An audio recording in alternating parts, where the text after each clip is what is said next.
November 24, 1944. The briefing room at 21st Bomber Command Headquarters on Saipan goes dead quiet. Major Robert K. Morgan, yes, the same guy who flew the Memphis Belle through hell over Europe, now sits at the controls of Dauntless Dottie. Riding shotgun as mission commander is Brigadier General Emmett O'Donnell Jr., their target, the Musashino aircraft engine plant on the outskirts of Tokyo. Round-trip distance, a brutal 3,000 miles across open ocean. Fuel tanks topped off to the brim, but margins razor-thin. 111 silver B-29 Superfortresses, America's newest, biggest, and most expensive weapons, rolled down coral-crushed runways hacked out of Pacific jungle just weeks earlier. What nobody in that room realizes is that this raid will ignite a chain reaction, a 10-month inferno that will burn Japan's war-making heart to cinders without a single American boot stepping onto the home islands.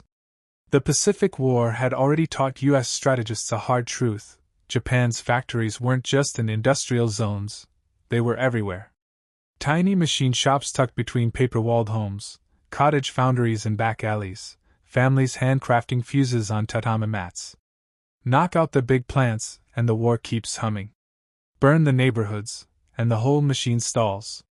Japanese cities were tinderboxes waiting for a match, wood frames, paper screens, narrow lanes like fuse cords. American planners saw the opportunity and built the match, the Boeing B-29 Superfortress, the most ambitious war machine ever conceived. At $3.7 billion, the program cost more than the entire Manhattan Project. Every taxpayer dollar bet on one idea: air power alone could force Tokyo to its knees. The Superfortress was a flying fortress in every sense. 99 feet nose to tail, 141-foot wings, for right are 3350 engines thundering out 200 horsepower each. She could haul 20,000 pounds of bombs to 31,000 feet, higher than any Japanese fighter could reliably climb. Pressurized cabins kept crews alive in shirt sleeves. Remote-controlled gun turrets tracked targets like arcade shooters. For the first time, an Air Force answered straight to the Joint Chiefs, not theater generals. The 20th Air Force wasn't just a unit, it was America's third armed service before the Air Force even existed. January 20, 1945. A lanky 38-year-old Major General steps off a transport on Guam. Curtis Emerson LeMay, rhymes with the May, chain-smoking Chesterfields, eyes like cold steel behind wire-rimmed glasses. Raised dirt poor in Ohio, he'd slung molten steel on midnight shifts to pay for engineering school. That furnace forged a mind that saw war as math, inputs, outputs, acceptable losses. Europe had already crowned him the toughest, smartest bomber commander alive. Now he had one job: make the B-29s deliver, or watch Congress gut the program. Early raids were disasters. Jet streams, 200 miles per hour rivers of wind Japanese weathermen had mapped years earlier, shoved bombers miles off target. Cloud decks hit factories. Engines caught fire mid-flight. Fuel ran dry over empty ocean. By mid-January, 14 missions had dropped barely 400 tons and lost 41 irreplaceable aircraft. At that rate, the whole fleet would vanish before denting Japan's output. General Hap Arnold, bedridden after his fourth heart attack, sent a blunt cable: fix it, or you're gone. LeMay spent 3 weeks in cockpits, freezing at altitude, watching bombs drift into rice paddies. He pored over recon photos, wind charts, factory layouts. Then he threw the playbook into the Pacific. High-altitude daylight precision bombing? Scrap it. Japanese fighters couldn't reach 30,000 feet, but neither could their flak hit accurately. Night fighters? Almost none. Anti-aircraft guns pointed skyward, not down. LeMay's new order stunned his staff: strip every gun but the tail stinger, fly individually at 5,000 to 9,000 feet, load to the gills with incendiaries. Weight saved on armor and ammo became extra bombs. Each B-29 would carry 12 tons of fire instead of 5. Harvard chemists had brewed the perfect demon, the M69 incendiary. 6-pound canisters packed with napalm gel that stuck like glue and burned at 1,800 degrees. A single cluster split mid-air, raining 38 bomblets across a football field. One could torch a house. Thousands could erase a city. March 9, 1945, 5:35 p.m. Guam's North Field erupts in thunder. 334 superfortresses, every flyable plane in the Marianas, climb into twilight. Operation Meetinghouse. Target: Tokyo's Shitamachi District, 4 miles long, 3 wide, 750,000 souls crammed shoulder to shoulder with lathes, presses, and forges. Pathfinder crews light the way with a flaming X of M47 phosphorus bombs visible 50 miles out. Main force arrives after midnight, wave after wave, throttles firewalled, bomb bays yawning open. The M69s fall like deadly hail. Canisters burst, bomblets punch through tile roofs, 3-second fuses pop, then rivers of liquid fire. Within half an hour, separate blazes merge into a roaring wall. A cold front kicks winds to 45 miles per hour. The firestorm is born. Ground temperatures spike past 1,800 degrees. Asphalt bubbles. People ignite mid-stride. Superheated updrafts hurl B-29s sideways. Aluminum skin warps from radiant heat hundreds of feet below. One crew returns with paint blistered off the belly. By sunrise, 16 square miles of Tokyo, larger than Manhattan, are black ash. Official count: 83, 793 dead, 40,000 wounded, 1 million homeless. Japanese records whisper over 100,000 gone in a single night. Deadliest air raid in history. LeMay doesn't pause. 10 days, 5 cities.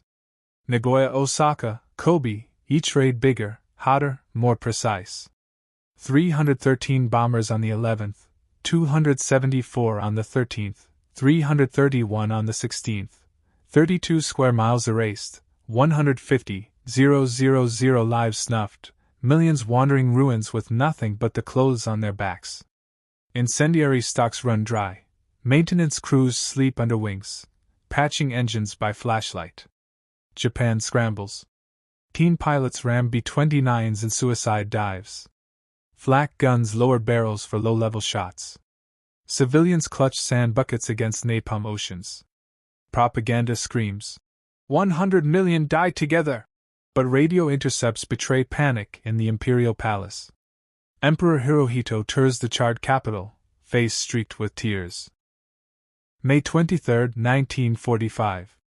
LeMay now commands 510 operational superfortresses across 5 wings.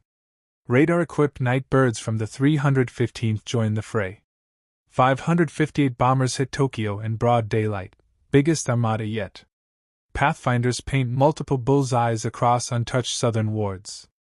3,600 tons of fire rain down. Separate storms merge into a single howling furnace. 2 nights later, nearly 600 return, gutting the government district around the Imperial Palace. Palace itself off-limits by presidential order, but every ministry and headquarters fair game. Another 17 square miles gone. Tokyo ceases to function as a capital. By August, 66 cities lie in ruins. 180 square miles, think San Francisco to San Jose, reduced to rubble and ash. Aircraft production plummets to 10% of 1944 peaks. Oil refineries? Zero output after pinpoint strikes. Cottage industries that once fed the war machine? Buried under family homes. 8 million homeless, 500,000 wounded, 330,000 dead by conservative tally. Japanese fighter opposition evaporates, planes and pilots hoarded for the expected invasion. American losses, 414 B-29s, 600 airmen. Loss rate 1.38% per sortie, fraction of what B-17s endured over Germany. Crews fly exhausted, but the math is merciless. Every mission multiplies destruction, while Japan's ability to replace shrinks. August 6th. Enola Gay, a stripped-down silverplate B-29, releases Little Boy over Hiroshima. 1 plane, 1 bomb, 1 sunbright flash, 80,000 gone in an instant. August 9th, Boxcar drops Fat Man on Nagasaki. August 15th, Hirohito's voice crackles over radio. Japan surrenders.